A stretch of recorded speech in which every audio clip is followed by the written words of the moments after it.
يستأخرون ساعة ولا يستقدمون। মৃত্যু আগেও হবে না, পরেও হবে না, সঠিক সময়ে হবে,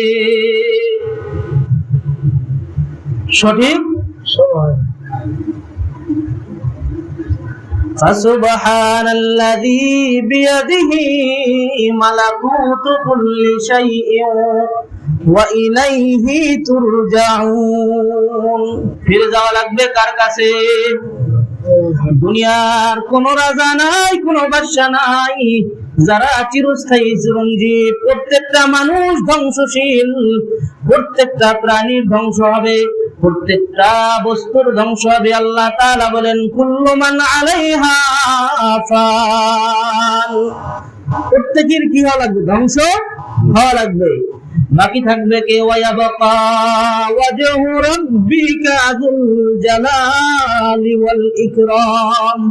বাকি থাকবেন যিনি, তিনি কে? জোরে কোন, জোরে কোন, জোরে কোন, তিনি কে? আল্লাহ তাআলা বাকি থাকবেন। বাকি সবার মরা লাগবে। দুনিয়ার সর্বশ্রেষ্ঠ মানুষ, সর্বোত্তম মানুষ, যার জন্য দুনিয়া পাগল, দুনিয়াবাসী পাগল, এমনকি আসমানের ফেরেশতারাও পাগল, ওই মানুষটাকে যিনি বানাইছেন তিনিও তার পাগল। মানুষটাকে মুহাম্মাদুর রাসূলুল্লাহ সাল্লাল্লাহু আলাইহি ওয়াসাল্লাম, তারও মরা লাগছে। ইয়া রাসূলুল্লাহ, ইয়া হাবিবাল্লাহ, দুনিয়ার জমিনে আল্লাহ তাআলার ঘর মসজিদ বানানো হয়। ইয়া রাসূলুল্লাহ, আমি আবু যর জানতে চাই দুনিয়ার জমিনে সর্বপ্রথম মসজিদ কোনটা? জানতে চান আপনারা? হ্যাঁ,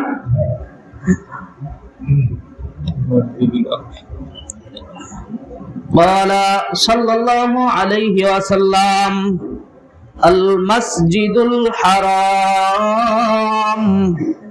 আল্লাহ রাসূল সাল্লাল্লাহু আলাইহি ওয়াসাল্লাম জবাব দেয়, সর্বপ্রথম ঘর হইল কাবা ঘর, মসজিদে হারাম। সর্বপ্রথম মসজিদ কোনটা? মসজিদে হারাম। যেই মসজিদে হারামের মাঝখানে আছে আল্লাহর ঘর কাবা, বাইতুল্লাহ।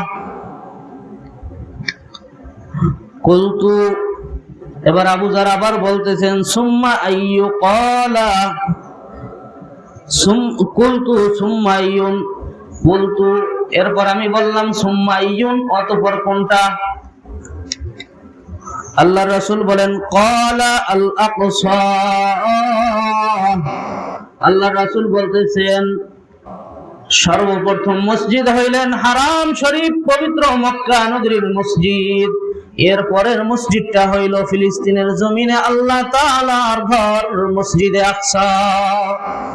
মসজিদে তো সর্বপ্রথম মসজিদ কোনটা? মসজিদে হারাম। এরপরে দ্বিতীয় মসজিদ দুনিয়াতে কোনটা? মসজিদে আকসা। কুলতু, আবু যর আবার বলতেছেন কাম বাইনাহুমা, কাম উমরহু বাইনাহুমা। ইয়া রাসূলুল্লাহ, ইয়া হাবিবাল্লাহ, সর্বপ্রথম মসজিদের কথা বললেন মসজিদে হারাম, দ্বিতীয় নাম্বার মসজিদের কথা বললেন মসজিদে আকসা। ইয়া রাসূলুল্লাহ, দুইটা মসজিদের মাঝখানে কতটুকু সময়ের ব্যবধান? আল্লাহ রাসূল বলতেছেন আরবাউনা সানা, 40 বছরের ব্যবধান। 40 বছরের মসজিদে হারাম আর মসজিদে আকসার মধ্যে ব্যবধান কতটুকু? 40 বছরের। এরপরে আল্লাহর নবী বলতেছেন ওয়া আইনামা আদরাকতা সালাতু ফাসাল্লি ফাহুয়া মাসজিদুন। ও আবু যর, আমি আল্লাহর রাসূল বলতেছি তোমাদেরকে শুধু মসজিদে হারামে থাকা অবস্থায় নামাজ পড়বে আর মসজিদে আকসায় গেলে নামাজ পড়বে এমনটা না। দুনিয়ার যে জায়গায় থাকো না কেন, ফাসাল্লি ফাহুয়া মাসজিদুন, তোমরা নামাজ পড়ো, পুরো জমিনটা আমি হাবিবের খাতিলে তোমাদের জন্য মসজিদ করা দেওয়া হয়েছে। আমি আছি কোথায়? ক্ষেত খামারে। আমি আছি বিলের মাঝখানে, খামারের মাঝখানে আছি, মসজিদে আসার সুযোগ নাই। আল্লাহ রাসূল বলতেছেন, রে উম্মত, ওই জায়গায় তুমি গামছা বিছায়া নামাজ পড়বা। নামাজে কোনো গ্যাপ দেওয়া যাবে না, কারণ আল্লাহর জমিন, পুরা জমিনটাকে আল্লাহ তাআলা আমি হাবিবের খাতিরে মসজিদ বানায়া দিছে। মুসা বলেন, ঈসা বলেন, ইব্রাহিম, ইসহাক, আইয়ুব, যাদেরকেই বলেন না কেন, এরা যেখানে সেখানে নামাজ পড়তে পারতো না। এদের জন্য নির্দিষ্ট ঘর, নির্দিষ্ট মসজিদ লাগতো। ওই মসজিদে গিয়েই তাদেরকে সেজদা দেওয়া লাগতো। কিন্তু আল্লাহর হাবিব বলেন, আল্লাহ, আমার উম্মতরা গরিব, হায়াত পাবে কম, মসজিদে যাইতে পারবে না, নামাজ কাজা হয়ে যাবে।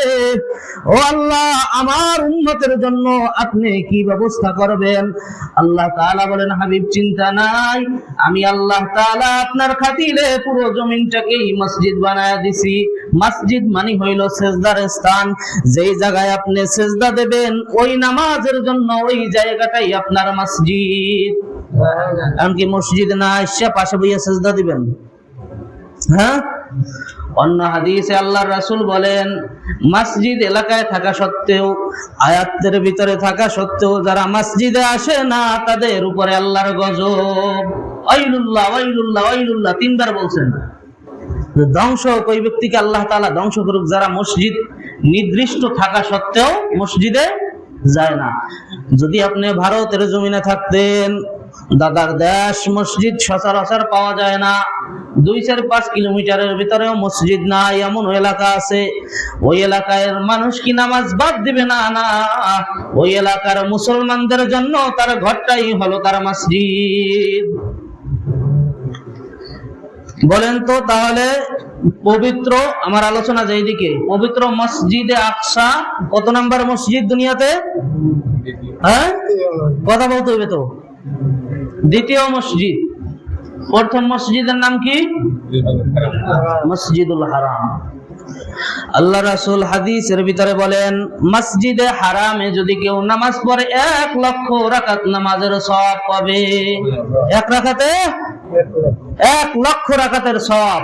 আর মসজিদে 3টা মসজিদ বড় বরকতপূর্ণ মসজিদ, যাদের ফজিলত, ফাজাইল অন্যান্য মসজিদের তুলনায় বেশি। 1 নম্বরে হইল মসজিদে হারাম, মক্কার জমিনে বাইতুল্লাহর কিনারায় যেই মসজিদ। 2 নম্বর মসজিদ হলো সাইয়্যিদুল আম্বিয়া, সাইয়্যিদুল মুরসালিন, খাতামান নবিয়্যিন, শাফিউল মুজনাবিন, উম্মতের কান্ডারি নবী, হাবিবে কিবরিয়া সাল্লাল্লাহু আলাইহি ওয়াসাল্লাম যেই মসজিদে এখনো ঘুমিয়ে আছে। মসজিদটার নাম কি? মসজিদে নববী, মসজিদুন নববী। ওই মসজিদটা হলো 2 নম্বর ফজিলতের মসজিদ। 3 নম্বরে আল্লাহর রাসূল বলে, 2 নম্বরে বলেন, এই মসজিদে যদি কেউ 1 রাকাত নামাজ পড়ে, আমার মসজিদে 1 রাকাত নামাজ পড়লে ওই বান্দার আমল নামায় আল্লাহ তাআলা 50,000 রাকাত নামাজের সওয়াব দান করবেন। খুশি হন নাই? খুশির আওয়াজে সুবহানাল্লাহর আওয়াজ দেন। 1 রাকাত নামাজে 50,000 রাকাত নামাজের সওয়াব দিবে। 3 নম্বরে আল্লাহ হাবিব সাল্লাল্লাহু আলাইহি ওয়াসাল্লাম বলেন, ওই ফিলিস্তিনের জমিনে যেই মসজিদটা আছে, মসজিদে আকসা, ওই মসজিদে যদি কেউ নামাজ পড়ে, 2টা রিওয়ায়াত পাওয়া যায়। 2টা বর্ণনায়, এক রিওয়ায়াতে বলা হয় যে 250 রাকাত নামাজের সওয়াব পাবে। 250 রাকাত নামাজের সওয়াব পাবে। অন্য বর্ণনায় বলা হয় 500 রাকাত নামাজের সওয়াব পাবে মসজিদে আকসায়। তাহলে সর্বপ্রথম মসজিদে হারাম নির্মাণ করেন কোন মানুষ? সাইয়্যিদুল বাশার, আবুল বাশার, হযরত আদম আলাইহিস সালাম। তো মসজিদে আকসা নির্মাণ করে কি? আমাদের মাঝে ভুল ধারণা হলো মসজিদে আকসা নির্মাণ করছে হযরত সুলাইমান। হযরত সুলাইমান না, এই মসজিদটাও নির্মাণ করেন হযরত আদম আলাইহিস সালাম। আদম আলাইহিস সালাম কত বছর পরে? 40 বছর পরে। 40 সানা, 40 বছর পরে। একাধিক কিতাবে আসছে সিয়াসত তারাই হাদিসটা, হাদিসের মান সহি, যে হযরত আদম আলাইহিস সালাম নির্মাণ করছে কি? এই মসজিদে আকসা কত বছর পরে? 40 বছর পরে। হযরত আদম আলাইহিস সালামের নির্মাণের পরে এরপরে বিভিন্ন সময় অনেক সময় অতিবাহিত হয়ে গেলেন। অতিবাহিত হওয়ার পরে মসজিদে আকসা ক্ষতিগ্রস্ত হয়। এমনও বলা হয় যে মসজিদে আকসার শুধুমাত্র ভিটিটা ছিল উঁচা, আর কোনো দেওয়ালও ছিল না, কিচ্ছু ছিল না, একেবারে ভাঙ্গিয়া চুরমার হইয়া মাটির সাথে মিশে গেছিল বিভিন্ন আক্রমণের কারণে। কারণ এই মসজিদটা এখন মুসলমানদের কাছে যেমনটা দামি, ইহুদিদের কাছেও তেমন দামি, তারাও গুরুত্ব দেয়। নাসারা খ্রিস্টান যারা ওই মসজিদে গুরুত্ব দেয়। তিন ধর্মের মানুষ চায় যে এই মসজিদটা আমাদের আন্ডারে থাকুক, বরকতময় মসজিদ। আকসা শব্দের অর্থ হলো দূরবর্তী স্থান। কি দূরবর্তী স্থান? আল মসজিদুল আকসা মক্কা থেকে মোটামুটি কায়দায় দূর না, এই কারণেই মসজিদে আকসা নাম রাখা হয়েছে। এখন যদি আপনার কাছে আমতলি কাছে হয় তো ওই সময়টা মনে করেন তো এখান থেকে, বা ওই সময় না, এখানেই অনেকে আছেন যারা হাইটে আমতলি গেছেন, মোটামুটি দূর না অনেক। মসজিদে আকসা দূরবর্তী মসজিদ। এরপরে হযরত ইব্রাহিম আলাইহিস সালাম এই মসজিদের এই স্থানে নামাজ আদায় করেছেন।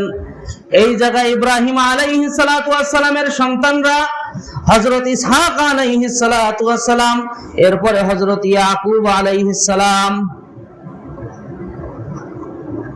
ইসহাক আলাইহিস সালামের পরে হযরত ইয়াকুব আলাইহিস সালাম। এই ইয়াকুব আলাইহিস সালাম ছিল ইব্রাহিম আলাইহিস সালামের বংশধর। কি বংশধর? ইয়াকুব নবীর দাদার নাম ইব্রাহিম। বলা হয় যে ইসহাক আলাইহিস সালাতু ওয়াস সালামের বংশকে বলা হয় বনি ইসরাইল বংশ। বনি ইসরাইল বংশ। এই বংশে আল্লাহ তাআলা প্রায় 70,000-এর মতো নবী পাঠাইছে বনি ইসরাইলে। কত হাজার? 70,000। তো তাদেরই বংশধর হযরত ইয়াকুব আলাইহিস সালাম, তাদেরকে বনি ইসরাইল বলা হয় কেন? এই ইয়াকুব নবীর আরেকটা নাম ছিল ইসরাইল। কি? ইসরাইল। এই জন্য তাদেরকে বনি ইসরাইল বলা হয়। এই ইয়াকুব আলাইহিস সালাতু ওয়াস সালাম পবিত্র মক্কায় যাবে হজ করার জন্য। তিনি স্বপ্নে দেখতে পাইলেন যে মসজিদে আকসা যেই জায়গায় আছে ওই জায়গা থেকে একটা সিঁড়ি একেবারে আসমানে উঠে গেছে। একটা পাথরের উপর থেকে আসমান পর্যন্ত সিঁড়ি উঠে যায়।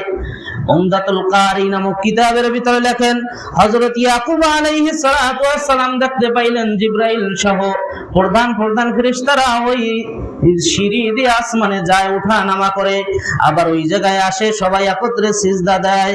তখন ইয়াকুব আলাইহিস সালাম স্বপ্নের ভিতরে নিয়ত করলেন, আল্লাহ, আমার হজ যদি আমি কমপ্লিট করে আসতে পারি, আসার পরে আমি এই জায়গায় একটা মসজিদ নির্মাণ করব। তখন আল্লাহ তাআলা ইয়াকুব নবীরে জানায়া দেয়, এই জায়গায় যে ইয়াকুব তুমি প্রথম মসজিদ নির্মাণ করবা এমনটা না, তোমার পিতা আদম এই জায়গায় মসজিদ বানাইছিল। এই জায়গায় মসজিদ বানাইছিল। এটা আমি আল্লাহর মসজিদ। মসজিদের একটা মাসলা হলো, কোন মসজিদ যেই জায়গায় তৈরি হয় ওই মসজিদের ওই স্থান থেকে যদি মসজিদ অন্য কোনো জায়গায় নেওয়া হয় তাহলে ওই স্থানটাকে সংরক্ষিত রাখা, ওইটাও মসজিদের অন্তর্ভুক্ত। কারণ মসজিদ শুধু এতটুকু জমিন না, একেবারে 7 জমিনের নিচ থেকে নিয়ে আল্লাহর আরশে আজিম পর্যন্ত মসজিদ হাদিসের ভিতরে আসছে। তো এই ক্ষেত্রে মসজিদ বানানোর ক্ষেত্রে যতটুকু সম্ভব যে ওই জায়গাটা নিয়ে না হয় ওই জায়গায় বানানো, না হয় এই জায়গাটা বর্তমানে সেভ করা খুব কষ্টকর হয়ে যায়। থুতু ফালানো হারাম, যদি মসজিদ নাও থাকে তারপর ওই জায়গায় কি করা? থুতু ফালানো হারাম। তো আমি আল্লাহ তাআলা মসজিদের স্মৃতি স্বরূপ রাইখা দিলাম, ইয়াকুব আমি চাই তুমি এই জায়গায় আমার ঘর নির্মাণ করবা, বনি ইসরাইলরা এই জায়গায় নামাজ পড়বে। ইয়াকুব আলাইহিস সালাম তার সামর্থ্য অনুযায়ী তার ছেলে সন্তানদেরকে নিয়ে মোটামুটি কায়দা একটা মসজিদ নির্মাণ করলেন। এইভাবে বিভিন্ন সময় মসজিদ আকসা ক্ষতিগ্রস্ত হয়েছে। এরপরে ঐতিহাসিক ভাবে হযরত সুলাইমান আলাইহিস সালামের হাতে আসে মসজিদে আকসা। তখনও সেম অবস্থা, কিচ্ছু নাই। হযরত সুলাইমান আলাইহিস সালাতু ওয়াস সালাম মসজিদ বানাইবেন। সুলাইমান আলাইহিস সালাম বৃদ্ধ বয়সে একটা মসজিদ বানাইবেন। কি করবেন? মসজিদ বানাইবেন ওই মসজিদে আকসার স্থানেই। মসজিদে আকসার স্থানে সুলাইমান নবী মসজিদ বানাইবেন। এই সময় আল্লাহর নবী সুলাইমানকে আল্লাহ তাআলা জিনদেরকে কি করছে? অনুগত করে দিয়েছে। জানি না জিনেরা কি ছিল? সুলাইমান নবীর অনুগত ছিল, সুলাইমান নবীর কথা মানতো। এর একটা কারণ নিয়ে আসছে আল্লামা মুফতি ওলিউল্লাহ সাহেব হাফিজাহুল্লাহ তার কিতাবের ভিতর, যে জিনরা পূর্বের দিনে জিনদেরকে মানুষ খুব মানতো। কোন জায়গায় যাইলে জিনদের কাছে আশ্রয় চাইতো, আর জিনরা মানুষের সাথে সরাসরি কথা বলতো। তো এইটা সুলাইমান নবীর যুগে ব্যাপক হারে এইটা প্রচার হয়, এবং জিনরাও খুব নিজেদেরকে শক্তিশালী মনে করে এবং মানুষের থেকে নিজেদেরকে উত্তম মনে করা ধরে। আদমের থেকে জিন জাতি নিজেদেরকে কি মনে করে? উত্তম মনে করে। তো বিভিন্ন সময় জিনদেরকে ভক্তি করত বিভিন্ন এলাকায়। তো এই কারণে আল্লাহ তাআলা মানুষ এবং নবী হযরত সুলাইমান আলাইহিস সালাতু ওয়াস সালামের অনুগত করে দেয়। সমস্ত জিন সুলাইমান আলাইহিস সালামের কি করে? তাবেদারি। এখন পর্যন্ত পয়গম্বর সুলাইমান আলাইহিস সালামের নাম নিয়ে যতগুলো আয়াত আছে, কোন জিনে ধরা রোগীর কাছে গিয়ে যদি পড়া হয়, অন্তত পক্ষে স্থায়ীভাবে না গেলেও তাৎক্ষণিকভাবে ওই জিন ছুটে যায়।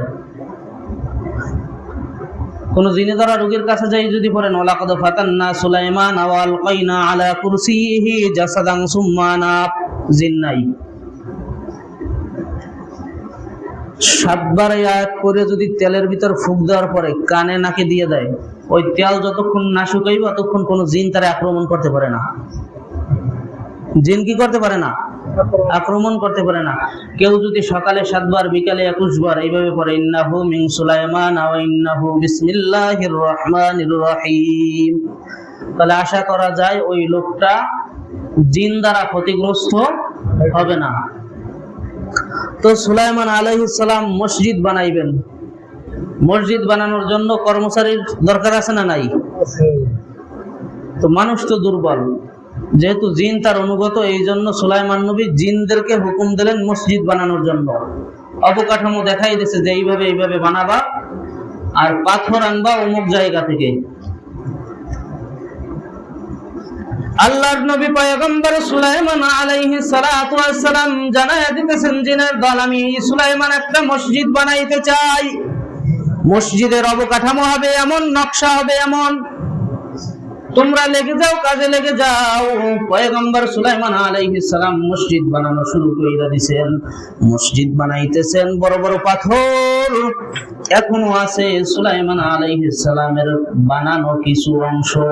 মসজিদের ভিতরে বলা হয় 4টা পিলার এখনো আছে, যেই পিলারগুলি হযরত সুলাইমান আলাইহিস সালামের যুগে, তার যুগে জিন দ্বারা নির্মিত। এরপরে আবার মসজিদ ক্ষতিগ্রস্ত হয়েছে বিভিন্ন হামলার কারণে। তো পয়গম্বর সুলাইমান আলাইহিস সালাম বলেন, সমুদ্রের তলদেশে যাইবা, বিভিন্ন পাথর আছে, সুন্দর সুন্দর পাথর আছে, ওই পাথরগুলি তোমরা এই না মসজিদটারে বানাইবা। ইতিমধ্যে আল্লাহর পক্ষ থেকে সুলাইমান নবীর কাছে আজরাইল হাজির। আজরাইল আইসা বলতেছে, সুলাইমান আপনার মসজিদ বানাইতেছেন ঠিক আছে, কিন্তু মসজিদ কমপ্লিট করার আগে আমার হাতে চিঠি আসছে, আপনার নামে চিঠি চলে আসছে।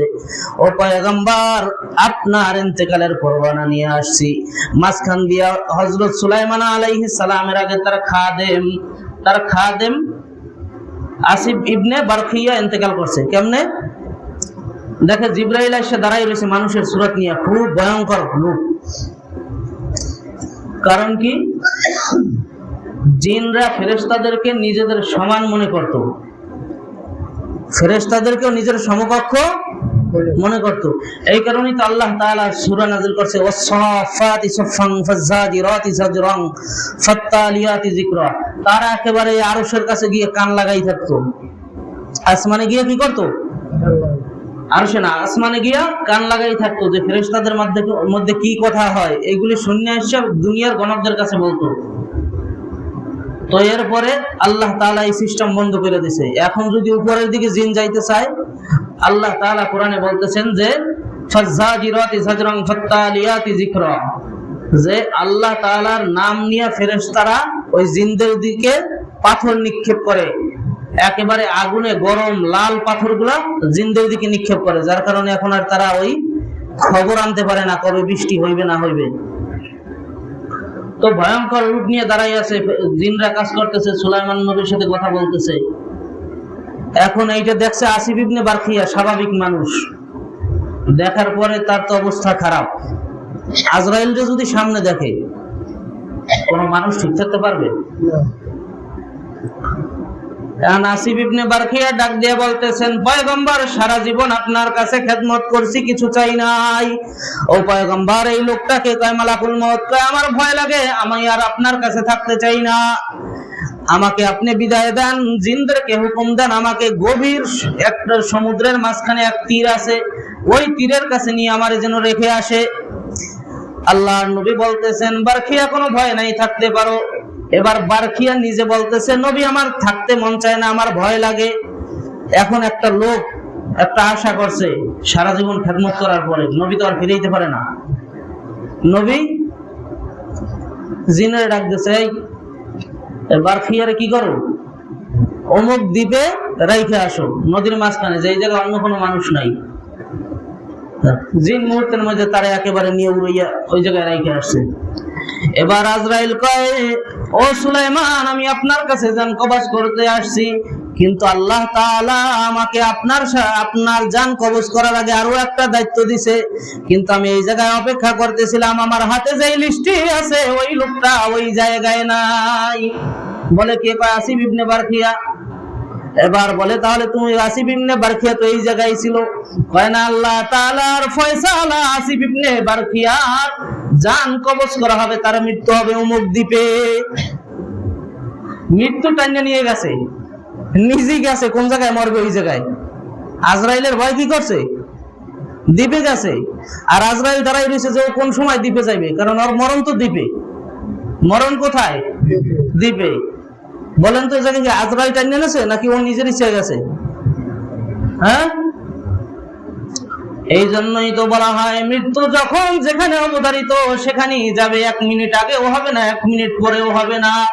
লা ইস্তাখিরুনা সাআতাও ওয়া লা ইস্তাকদিমুন। মৃত্যু আগেও হবে না, পরেও হবে না, সঠিক সময়ে হবে, সঠিক সময়। فسبحان الذي بيده ملكوت كل شيء وإليه ترجعون। ফিরে যাওয়া লাগবে কার কাছে? দুনিয়ার কোন রাজা নাই, কোন বাদশা নাই, যারা চিরস্থায়ী চিরঞ্জীব। প্রত্যেকটা মানুষ ধ্বংসশীল, প্রত্যেকটা প্রাণীর ধ্বংস হবে, প্রত্যেকটা বস্তুর ধ্বংস হবে। আল্লাহ তাআলা বলেন, কুল্লু মান আলাইহা ফান। প্রত্যেকের কি হওয়া লাগবে? ধ্বংস হওয়া লাগবে। বাকি থাকবে কে? ওয়ায়াবকা ওয়াজহু রাব্বিকা যুল জালালি ওয়াল ইকরাম। বাকি থাকবেন যিনি, তিনি কে? জোরে কন, জোরে কন, জোরে কন, তিনি কে? আল্লাহ তাআলা বাকি থাকবেন। বাকি সবার মরা লাগবে। দুনিয়ার সর্বশ্রেষ্ঠ মানুষ, সর্বোত্তম মানুষ, যার জন্য দুনিয়া পাগল, দুনিয়াবাসী পাগল, এমনকি আসমানের ফেরেশতারাও পাগল, ওই মানুষটাকে যিনি বানাইছেন তিনিও তার পাগল। মানুষটাকে মুহাম্মাদুর রাসূলুল্লাহ সাল্লাল্লাহু আলাইহি ওয়াসাল্লাম, তারও মরা লাগছে, মৃত্যুবরণ করতে হয়েছে। ইন্নাকা মাইয়িতুন ওয়া হুয়া মাইয়িতুন ওয়া হুম মাইয়িতুন, যে আপনিও মরবেন তারাও মারা যাবে। এবার আজরাইল বলতেছে, সুলাইমান নবী আপনার হাতে কিছু সময় আছে, আপনার যা ইচ্ছা করে নিতে পারেন। আসিফ ইবনে বারখিয়া ওই জায়গায় চলে গেছে, আমার কাছে মেসেজ চলে আসছে, আমি এখন আবার ওই জায়গায় চলে যাই। আসিফ ইবনে বারখিয়ার জান কবজ করে আসছে। আসার পরে এবার সুলাইমান নবী আল্লাহর কাছে বলতেছেন, আল্লাহ, শেষ বয়সে একটা ইচ্ছা করছিলাম তোমার জন্য, তোমার বান্দাদের জন্য একটা তোমার ঘর নির্মাণ করব। আমি যদি মারা যাই, এই দুষ্টু দিনেরা তো কথা শুনবে না, এরা তো এই জায়গা থেকে ভাগবে, মসজিদ আর বানানো হবে না, যতটুকু হয়েছে এই পর্যন্তই। আল্লাহ তাআলা বলেন, ও পয়গম্বর, আপনার চিন্তা নাই, মরণ যখন ঠিক করা তখন আপনার মরাই লাগবে। যখন আপনার হায়াত নির্দিষ্ট, এর থেকে বাড়ানো যাবে না। আমি আল্লাহর অর্ডার আপনার জান কবজ করবে, তবে আপনার ইচ্ছা পূরণ হবে, আপনার ইচ্ছা পূরণ হবে। বলে কেমনে? কয়, আপনার হাতে যে লাঠি আছে, এই লাঠির উপরে আপনি ভর দিয়ে দাঁড়ান, ভর করে দাঁড়ান। সুলাইমান আলাইহিস সালাম লাঠির উপরে ভর করে দাঁড়াইলেন। লাঠির উপরে ভর করে দাঁড়ানোর পরে আজরাইলকে অর্ডার করলেন, বিনা কষ্টে আমার নবী সুলাইমানের জানটা তুমি আমার কাছে নিয়ে আসো, আর সুলাইমানের লাঠি যেন না নড়ে, এমন ভাবে তুমি একটু লাঠিটাকে শক্ত কইরা দাও। জিনরা বুঝবে সুলাইমান নবী তাকায়া আছে, দাঁড়াইয়া আছে, লাঠির উপরে ভর কইরা দাঁড়াইয়া আছে। জিনদেরকে তো অবকাঠামো দেওয়াই আছে, কিভাবে বানাইবা? জিনরা কাজ করতেছে। কাজ করার পরে এক সময় এইভাবে জিনদের কাজ করা শেষ, পুরা মসজিদে আকসা নির্মাণ হয়ে গেছে। সুলাইমান আলাইহিস সালাম বহু আগে মারা গেছে।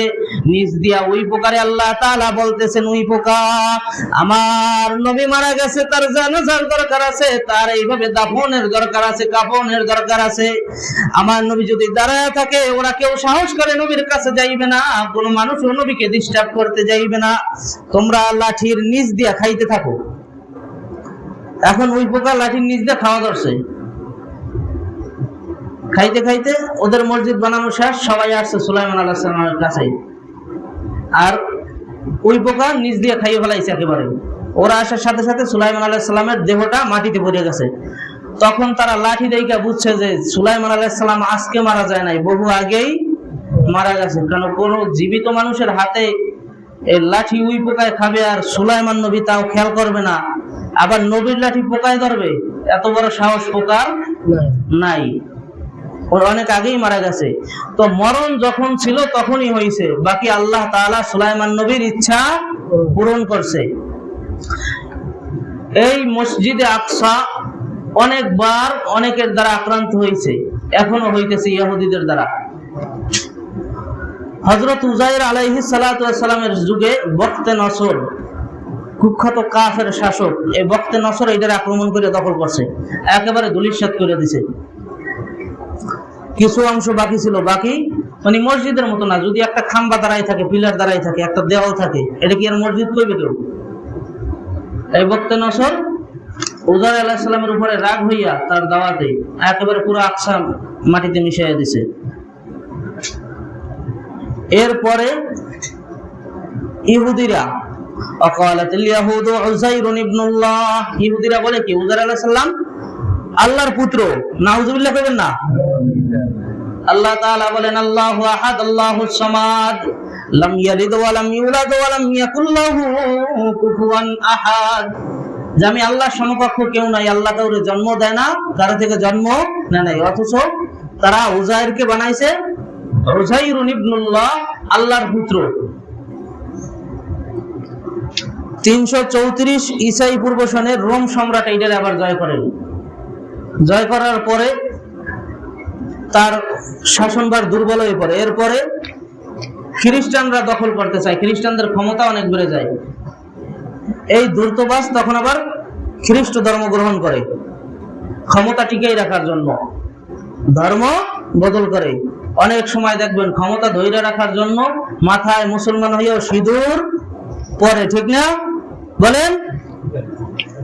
তাই ধূর্তবাস রোম সম্রাট এও খ্রিস্টান হয়ে যায়। এরপরে মুসলমানরা জয় করে। আল্লাহ রাসূলের ইন্তেকালের পরে হযরত, আমি শুধু এই কয়েকটা মানে ধাপ এইগুলো বলে দিতেছি সংক্ষেপে। 17 হিজরিতে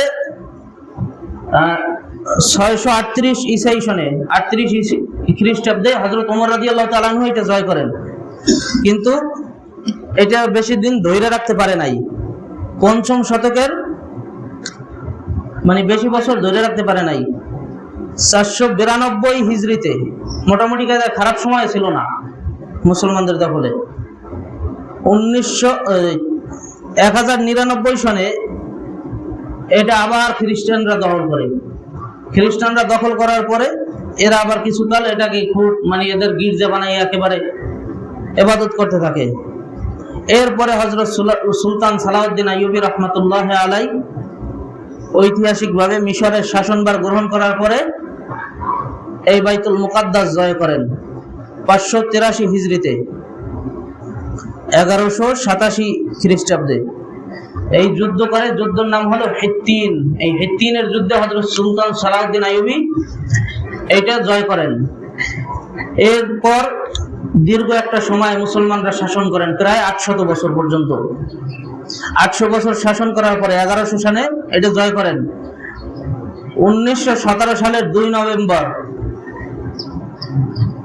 নভেম্বর ব্রিটিশ প্রধানমন্ত্রী আর্থার জেমস বালাফার উনি এই ফিলিস্তিন ভূখণ্ডের ভিতরে একটা স্বাধীন রাষ্ট্র ইসরায়েল নামক একটা রাষ্ট্র প্রতিষ্ঠার ঘোষণা দেয়। কে? ব্রিটিশ প্রধানমন্ত্রী আর্থার জেমস বালাফার। তো ওনার এই ঘোষণা দেওয়ার পরে ওনার পরিকল্পনা তো চলতে থাকে, মুসলমানদের বিরুদ্ধে ষড়যন্ত্র চলতে থাকে। এরপর এই ব্রিটেনের সহায়তায় 1948 সনের 12 মে রাত 12টা 1 মিনিটের সময় ইসরায়েল নামক রাষ্ট্রের ঘোষণা দেয়। এর পূর্বে দুনিয়াতে ইসরায়েল নামক কোন রাষ্ট্র ছিল না। অবৈধভাবে একটা স্বাধীন দেশের উপরে তারা নিজেদের মতো করে আমেরিকার সহযোগিতায়, সোভিয়েত ইউনিয়নের সহযোগিতায় তারা একটা স্বাধীন রাষ্ট্র ঘোষণা করে, কি? ইসরায়েল। এই ঘোষণা করার 10 মিনিট পরেই আমেরিকা তাদেরকে স্বীকৃতি দেয়, দেশ হিসেবে, স্বাধীন দেশ হিসেবে ইসরায়েলের স্বীকৃতি দেয়। 12টা 1 মিনিটে দিয়েছে, 11 মিনিটের সময় আমেরিকা কি করছে? ইসরায়েলের স্বীকৃতি দিয়েছে। এর পরপরই সোভিয়েত ইউনিয়ন সহ ব্রিটেন সহ আরো কয়েকটা রাষ্ট্র তাদেরকে স্বীকৃতি দেয়। এরপরে শুরু হয় মুসলমানদের দুর্দশা। আজকে প্রায় 100 বছর হয়ে গেছে কাছাকাছি। এখন পর্যন্ত দেখেন এই অল্প সময়ের মাঝখানে এত সুন্দর একটা রাষ্ট্র ফিলিস্তিন, মুসলমানরা প্রায় 100 বছর শাসন করলো। অল্প সময়ের ভিতরে ইহুদিরা এতটা ধূর্তবাজ যে তারা এখন মুসলমানদের চিহ্ন বিলীন হয়ে যায় অবস্থা। ফিলিস্তিন থেকে এখন পর্যন্ত ইহুদিদের দখলই আছে বাইতুল মুকাদ্দাস। বাকি মুসলমানদের জন্য মিডিয়ার সামনে দেখানোর জন্য একটা সাইট খুলে দিয়েছে, ওই সাইডে নামাজ পড়ার সুযোগ আছে, তাও বেশি না, দিনে 4 ঘন্টা ওই সাইটটায় মুসলমানদেরকে ঢোকার অনুমতি আছে এই 2024 সালে। বাকি ইহুদিদের জন্য দিনে 4 ঘন্টা, রাতে 4 ঘন্টা ঢোকার সুযোগ, যে তাদের অনুমতি এতটুকু না হয় হাঙ্গামা হবে। কিন্তু তারা তো দেদারসে চলতেছে তাদের মতো করে, ওই ঘন্টার কোনো হিসাব নাই। দেখেন আজকে এই যে রমজান মাসে আমরা ইফতারি করছি, রোজা রাখছে ঠিক, কিন্তু সাহারিও নাই, ইফতারিও নাই। তাদের দিনেও যেমন রোজা, রাতেও তেমন রোজা, একই অবস্থা। আল্লাহ তাআলা এমন অবস্থা যেন অন্য কোন মুসলিম ভূখণ্ডকে না করেন, বলে না আমিন। এবং আমাদের হারানো ঐতিহ্য ফিলিস্তিনকে যেন আমাদেরকে ফিরিয়ে দেন, বলে না আমিন।